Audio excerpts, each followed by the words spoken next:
오늘 본문의 말씀으로 하나님이 원하시는 신앙이라는 제목으로 우리의 기도의 제목을 삼기를 원합니다. 우리가 어제 금식에 관한 말씀을 잠시 나눴습니다. 금식이라는 것은 단순히 그 금식하는 행위를 뜻하는 것이 아니라 하나님이 원하시는 것, 하나님 앞에 순종하는 삶을 사는 것이 진정한 금식이라고 우리가 함께 기도의 제목으로 삼고 살펴보았습니다. 밤낮 금식을 하지만 그 안에 하나님의 말씀을 청종하고 순종하려는 자세가 없으면 아무런 소용이 없다라는 것입니다. 금식에 준하는 것이 무엇일까요? 우리도 우리의 신앙생활이 있습니다. 금식처럼 우리가 정기적으로 그리고 우리가 열심을 내어서 강조하는 것들이 있지요. 저는 그 중에 하나가 우리 새벽기도가 아닐까 이렇게 생각이 됩니다. 새벽기도는 분명 능력 있는 것이고 귀하고 우리에게 중요합니다. 그러나 진정한 금식에 관한 말씀처럼 진정한 새벽기도는 무엇인가? 그것은 새벽 시간을 지켰느냐 안 지켰느냐 그것보다 더 나아가서 주의 말씀을 청종하고 순종하는 삶의 자세를 가지고 있느냐, 그러한 신앙의 자세를 가지고 있느냐, 하나님께서 그것을 우리에게 묻고 계시는 것입니다. 새벽기도 안 나와도 된다는 뜻이 아닙니다. 중요한 것은 그 새벽기도의 어떤 신앙의 정신과 나의 삶이 일치되어 가고 있는가, 그것을 하나님께서 묻고 계시는 것이죠. 하나님은 금식보다도 또 종교적인 열심이나 행위보다도 하나님 백성들 안에 있는 진실한 마음과 참된 믿음과 행실을 중요하게 여기신다라는 것입니다. 아무리 열심히 해도 그들 안에 말씀에 대한 청종과 순종이 없다라고 한다면 소용이 없는 것이죠. 그런데 지금 이스라엘 백성들은 이 금식에 매달려 있습니다.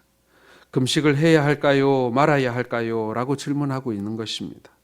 그래서 하나님께서는 지금 어제에 이어서 오늘 말씀하고 계십니다.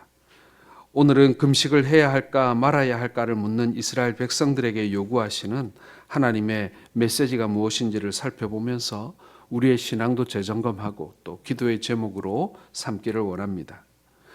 하나님이 원하시는 신앙, 그것은 말씀을 청종하고 순종하는 삶인 것입니다. 자, 오늘 9절에서 10절을 다시 한번 읽어보겠습니다. 만군의 여호와가 이같이 말하여 이르시기를 너희는 진실한 재판을 행하며 서로 인애와 긍휼을 베풀며 과부와 고아와 나그네와 궁핍한 자를 압제하지 말며 서로 해하려고 마음에 도모하지 말라 하였으나. 자, 하나님의 말씀을 잘 듣고 순종하는 삶은 하나님 앞에서 진실한 재판을 행하고 인애와 긍휼을 베풀고 과부와 고아와 나그네를 긍휼히 여기는 삶을 살라라는 것입니다. 다시 말씀드리지만 신앙과 삶이 일치해야 한다라는 것입니다. 하나님이 하나님의 백성들에게 기대하시는 삶은 그들이 자신의 뜻대로가 아니라 하나님의 뜻대로 사는 삶입니다. 하나님이 기뻐하시는 것이 무엇인지를 알고 그것을 실천하는 삶을 사는 것이라고 말씀하고 있는 것입니다. 금식의 우선된 목표, 우리의 신앙생활의 우선된 목표는 나의 열심을 드러내는 것이 아니라 하나님과의 바른 관계를 세우는 것입니다. 금식을 통해서 하나님과 바른 관계를 맺는다면 그 결과로 나타나야 할 것은 바로 삶이 신앙과 일치되는 것이라는 거예요. 보다 구체적으로 말하면 다른 사람들과의 바른 관계로 나타나야 한다라는 것입니다. 하나님과 나 사이의 관계로 끝나는 것이 아니라 내가 하나님께 진정으로 예배드리고 참되게 금식을 했다면 그 결과로 우리들의 구체적인 삶의 장인 이 가정이나 마을이나 직장에서 하나님 보시기에 합당한 삶을 사는 것으로 그것이 드러나고 나타나야 한다라는 것입니다. 그것이 9절에서 10절에 나오는 재판을 공정하게 하는 것, 그 공평과 정의를 나타내고 고아와 과부와 같은 가난한 자를 압제하지 말라, 그러한 인애와 긍휼을 강조하고 있는 것입니다. 금식에 관하여 가장 유명한 말씀은 이사야 58장 6절에 있는 말씀입니다. 한번 같이 읽어보겠습니다.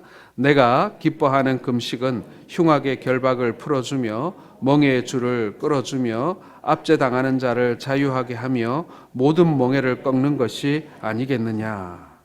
자, 이상하게 금식에 관한 내용이 너무 거창하지 않습니까? 그리고 너무 추상적이기도 합니다.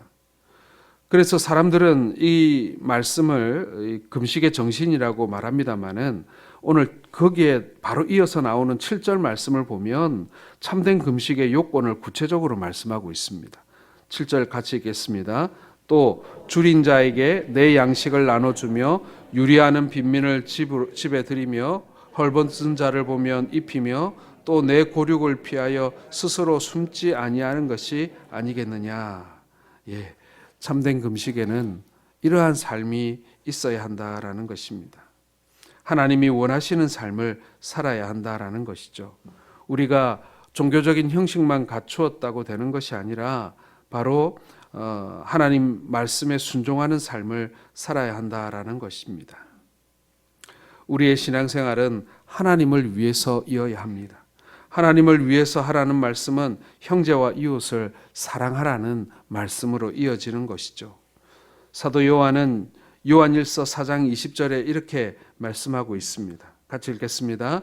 누구든지 하나님을 사랑하노라 하고 그 형제를 미워하면 이는 거짓말하는 자니 보는 바 그 형제를 사랑하지 아니하는 자는 보지 못하는 바 하나님을 사랑할 수 없느니라. 말씀에 순종하여 삶과 신앙이 일치하며 살게 될 때 바로 이러한 일들이 가능해진다라는 것이죠. 그리고 두 번째로 하나님이 원하시는 신앙은요, 하나님의 말씀을 청종하는 삶입니다. 자, 11절과 12절에 그 말씀이 나와 있습니다. 과거 이스라엘 백성들은요, 겉으로는 하나님을 믿는다라고 하면서 스스로를 하나님의 백성이라고 그렇게 자칭했지만 그들은 하나님이 기대하시는 원하는 삶을 살지 않았습니다. 그들은 하나님의 종들을 통해 선포되어지는 말씀에 순종하지 않았다는 것입니다. 더 큰 문제는 하나님의 말씀을 들으려고조차도 하지 않았다라는 것이죠. 성경은 하나님의 말씀을 듣기 싫어하는 그들의 마음을 금강석과 같다, 이렇게 오늘 본문에 표현하고 있습니다. 얼마나 딱딱했으면 그 마음이 금강석처럼 단단해졌다, 그 말입니다. 하나님의 말씀을 들으려고 하지 않는 그들에게 하나님의 말씀에 순종을 기대하는 것은 분명 무리일 것입니다. 그래서 하나님도 그들이 불러도 듣지 않겠다, 이렇게 맞받아치고 계십니다. 오늘 13절을 같이 보겠습니다. 내가 불러도 그들이 듣지 아니한 것처럼 그들이 불러도 내가 듣지 아니하리라. 만군의 여호와가 말하였느니라. 하나님의 말씀에 순종하지 않는 그들에게 무엇을 더 기대할 수 있겠습니까? 하나님의 말씀을 듣지 않는 이스라엘 백성들이 금식을 한다고 그것이 무슨 의미가 있겠습니까? 그래서 하나님은 그들을 심판하셨습니다. 14절입니다. 내가 그들을 바람으로 불어 알지 못하던 여러 나라에 흩었었느니라. 그 후에 이 땅이 황폐하여 오고 가는 사람들이 없었나니 이는 그들이 아름다운 땅을 황폐하게 하였음이니라 하시니라. 이스라엘 백성들은 그렇게 해서 바벨론으로 포로로 끌려가고 또 바벨론에서 포로로 끌려가서는 금식하며 기도했습니다. 그리고 포로에서 회복되고 돌아와서는 성전이 무너져서 금식하고 바벨론의 포로로 끌려가서 금식하는데 바벨론에서 돌아왔으니 금식을 해야 할까요? 말아야 할까요? 성전이 재건되고 있으니 금식을 해야 할까요? 말아야 할까요?를 묻고 있는 것입니다. 그래서 하나님께서 대답하십니다. 너희들이 알아서 해라. 내 관심은 너희가 금식을 하느냐 마느냐가 아니라 나의 관심은 너희들이 내 말을 듣기 좋아하고 그 말씀에 순종하기를 좋아하느냐 하는 것이다 라는 것입니다. 사랑하는 성도 여러분, 하나님의 주된 관심은요, 격식을 그리고 어떤 형식을 갖추었느냐 거기에 있지 않습니다. 하나님의 주된 관심은 거기에 있지 않아요. 우리가 하나님의 말씀에 얼마나 청종하느냐, 이것이 하나님의 가장 큰 관심이라는 것입니다. 금식이 혹은 다른 것이 하나님의 말씀을 청종하는 방법이 될 수도 있습니다. 그런데 하나님의 음성을 듣기보다는 단순히 음식을 굶주림으로 기도하는 바를 얻으려고 하는 그 모습이 바람직하지 않다라는 것입니다. 하나님은 오늘도 우리가 당신의 말씀에 귀 기울이기를 원하고 계십니다. 그 말씀을 듣고 순종하는 삶을 살기를 원하고 계십니다. 사랑하는 성도 여러분, 이제 우리가 기도의 제목으로 바로 이 말씀을 삼기를 원합니다. 우리의 신앙의 삶이 사람들에게 과연 어떻게 보여지는가? 우리가 너무 그걸 의식하며 살고 있지는 않습니까? 사람들이 어떻게 생각할까? 나의 모습을 사람들이 어떻게 평가할까에 우리가 너무 집착하고 있는 것은 아니겠습니까? 중요한 것은 내가 하나님 앞에 어떤 모습으로 서 있느냐 아니겠습니까? 우리가 날마다 코람데오의 정신을 우리가 외치고 있습니다. 그 뜻이 무엇입니까? 사람들이 몰라줘도 하나님 보시고 계시고, 사람들이 알아줘도 하나님께서 알아주시지 않으면 소용없다는 뜻 아니겠습니까? 내가 하나님에게 어떻게 보여지는가, 그것이 우리의 신앙의 본질이라는 것이죠. 그리고 우리와 하나님의 관계가 바로 세워지게 되고, 내가 하나님을 의식하며 살게 될 때 자연스럽게 우리 이웃들과 사람들과의 관계, 형제들과의 관계도 회복되어지고, 또 그 모습이 사랑으로 또 섬김으로 드러나게 된다라는 의미입니다. 사랑하는 성도 여러분, 오늘 우리가 함께 기도할 것은 우리의 삶이 하나님의 말씀을 청종하는 삶이 되게 해달라고, 또 그 하나님의 말씀에 순종하게 되는 삶이 되게 해달라고 우리가 함께 기도합시다. 어찌 보면 이것이 우리의 신앙생활에 있어서 가장 중요한 기도의 제목입니다. 우리가 주의 말씀을 듣기를 원합니다. 그리고 그 말씀을 들은 대로 내가 순종하며 살기를 원합니다. 사람들이 뭐라 하든지 간에, 사람들이 보기에 어떠하든지 간에 그것이 중요한 것이 아니라 내가 하나님 앞에 올바르게 지금 살아가고 있는가, 주님께서 원하시는 그 십자가의 길을, 그 말씀을 따라가는 그 길을 내가 지금 바르게 걸어가고 있는가, 예수 제자의 삶을 내가 제대로 지금 살아가고 있는가.